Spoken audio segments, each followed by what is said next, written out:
I know by me saying the hands are redundant, it's going to scare some people and I'll get comments about it. The hands are, as I said, always unloading, and we are releasing the lever system. So the lever system is going from here to there. That is happening. What I'm saying to you is let's not consciously try and do it unless you're the golfer that has 20 plus degrees of shaft lever contact. So many golfers overwork the hands and underwork the arms. Now, from this video, I want you to get a real understanding of the difference and how you can activate the arms to make sure they work so we don't lose clubhead speed and we get the arms throwing the right way so we can play great golf. So if I watch most amateur golfers, we will see very kind of handsy kind of golf swings like this through the ball. And to a degree, you can play with that. You'll find the contact will become a little bit inconsistent, and certainly the power, depending how much body you add to that, will be varied, and you might get varied distance results from that.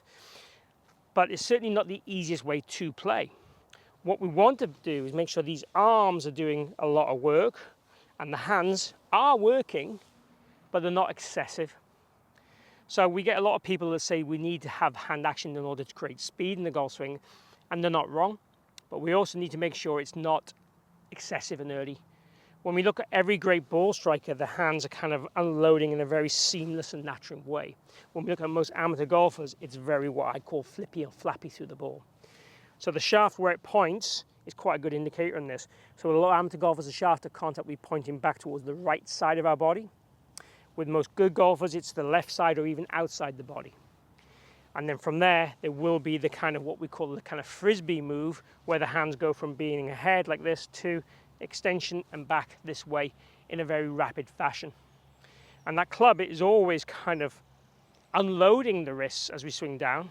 But again, I use the words here, we don't want it excessive or early. We want it to be at the right point. Just like if you throw a ball, just like if you use a whip or a towel where you're trying to whip someone, it's that kind of the timing of when we release that is important. So I saw Pete Cowen on video talking about this the other day, and he did a great job of explaining this kind of move. So if you imagine we have my trail elbow here and I get my trail elbow into this delivery position like that, the idea would be that the trail elbow, so you look at my glove here, is going to rotate, and as we try and rotate this, we try and do zero with the hands. Now the hands with gravity and centrifugal force are going to do this, they're going to wind down. But if I'm consciously trying to do this with my hands, it's going to happen excessive and early, those two words again. So we want to feel that we get this arm to do all the work, and the hand just naturally responds with our intention of hitting the ball towards target. And that allows me then to deliver this handle forward and then let it release in the right arc as well. So it's going to release round the corner.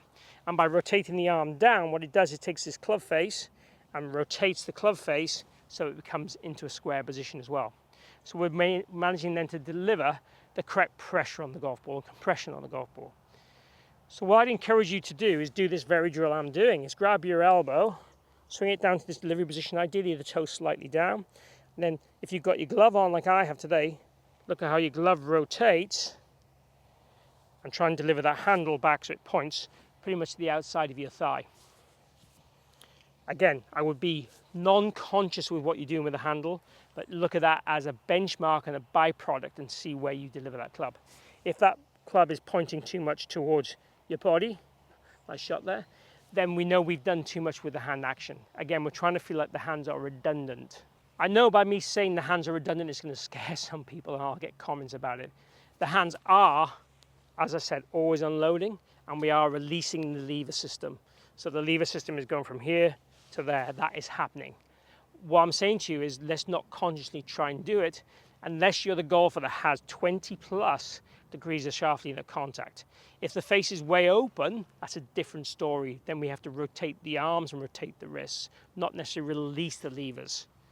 Again, in 30 years of coaching, I think I've seen 2 players have too much shaft lever contact, and I've been lucky enough to coach a lot of very good players. So I'm basing that on good players and average players and beginner golfers. 2 golfers in 30 years, and I've been teaching full time for probably 22 of those years. What I want you to do is then get both hands on the club, get the club down to this delivery position here. Then I want you to hit the ball and feel that we are rotating the elbows, the elbow joint, and the glove, but don't do anything with the wrists. So we go delivery position, toe down,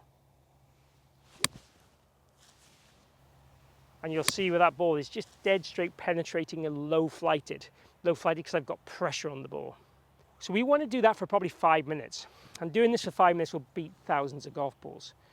Once we've got that feel, then we want to put that into a more longer, natural, faster, bigger swing. But I would still encourage you to do it as a rehearsal swing. So maybe even behind the ball here, toe down, rotate. And when I go to the golf ball, again, I'm trying to feel that the hands are pretty, what we might feel, quiet.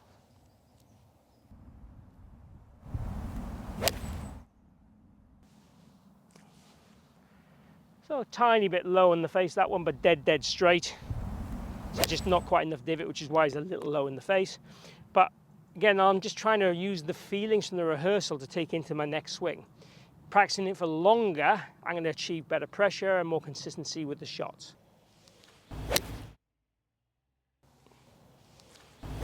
That one was flushed. So for me, delivery is massively important. Then not throwing the hands early or being excessive with the hands helps contact. It helps club face control.